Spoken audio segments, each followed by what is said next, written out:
हरे कृष्णा, राधे राधे। एक बाबरी गोपी की करुण पुकार, इस मक्खन का अब क्या करूं।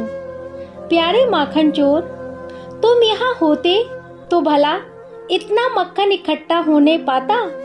सास जी सहेज गई थी कि मक्खन इकट्ठा हो जाए तो घी बना लेना, किंतु क्या कहूँ, मक्खन तो किसी तरह निकाल लेती हूँ। अब इसका घी कौन बनावे। घी तो अब बनने लगा है, पहले तो मक्खन बनते ही साफ हो जाया करता था, फिर घी कहाँ से बनता था। मक्खन बनाने तक का अभ्यास तो काफी है और उतना काम अब भी कर लेती हूँ, किंतु यह घी बनाने वाला नया काम करते समय ना जाने कहाँ का आलस्य छा जाता है।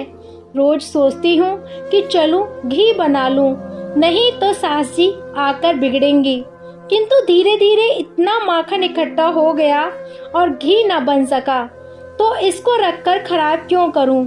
चलूं किसी को खिला दूं, उनसे कह दूंगी इकट्ठा करके रखा हुआ सब मक्खन बिल्ली खा गई, थोड़ा बिगड़ जाएंगी मेरे पर, और क्या होगा।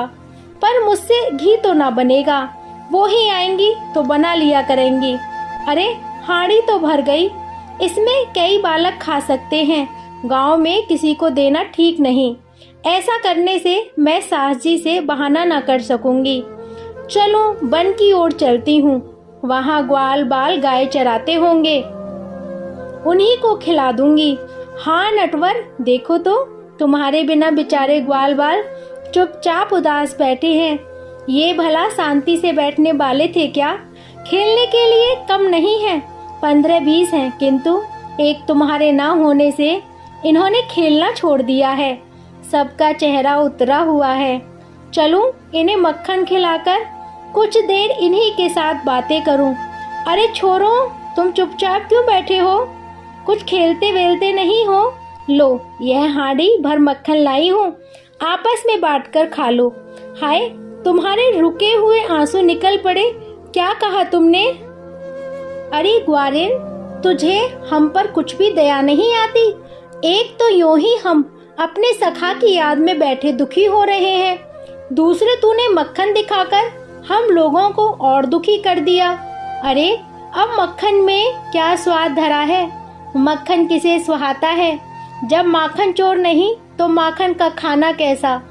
अब तो जब वही आकर अपने हाथ से खिलाएगा तभी खाएंगे। हाँ कन्हैया, हाँ सके, हाय हाय ये मैंने क्या कर दिया। ना रो मेरे लाडलो, मैं जाती हूँ। धन्य है इन ग्वाल बालों के प्रेम को, कन्हैया के जाने पर मक्खन खाना छोड़ दिया है। वहाँ कुछ बंदर बैठे हैं, उन्हीं को क्यों न खिला दूं। नट नागर भी तो उनको खूब खिलाते थे, कहीं मुझको देखकर भाग न जाएं। हांडी का मुंह उनकी ओर कर दूं, जिससे वे समझ जाएं कि माखन है। लो मेरे प्यारे के मित्रों, तुम ही ये माखन खा लो।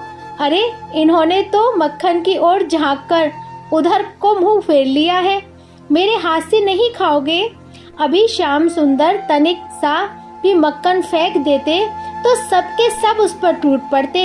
मैं हांडी की हांडी दे रही हूँ, फिर भी नहीं लेते। ऐसा मुंह घुमाते हैं जैसे मैं विष दे रही हूँ। अच्छा अच्छा भागो मत, ना खाओ मक्खन, मैं किसी दूसरे को दे दूंगी। वह आदमी मथुरा की ओर जाता दिखाई पड़ता है। ठीक तो है, उसी को दे दूं।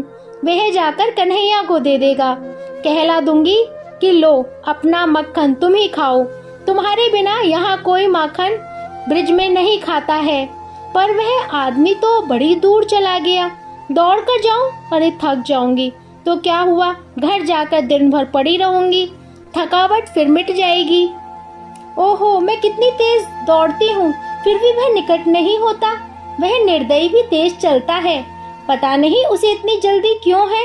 ठहर जा भैया, मैं बहुत थक गई हूँ, सांस फूलने लगी है, केस बिखर गए हैं, माथे पर पसीना आ गया है मेरे। इस हांडी को संभालना भी कठिन हो रहा है। ना रुक निर्दयी, मैं ही पूरी शक्ति लगाकर दौड़ूंगी।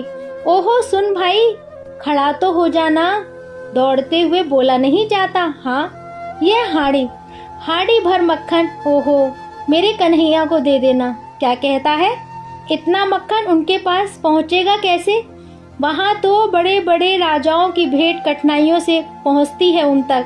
ठीक कहता है। अरे तू तो चल पड़ा, कुछ बात भी ना करेगा। किसको पड़ी है जो मुझसे बात करे। हाय माखन चोर, इस मक्खन का कोई ग्राहक नहीं रहा वृंदावन में। बड़ी आशा से दौड़कर आई थी, अब पैरों में इतनी शक्ति नहीं है कि जल्दी लौट सकूं। हाँ प्राण प्यारे, तुम ही बताओ इस मक्खन का क्या करूं। और वह गोपी माथा पकड़कर बैठ जाती है और पुराने समय को याद करने लगती है और गुनगुनाने लगती है।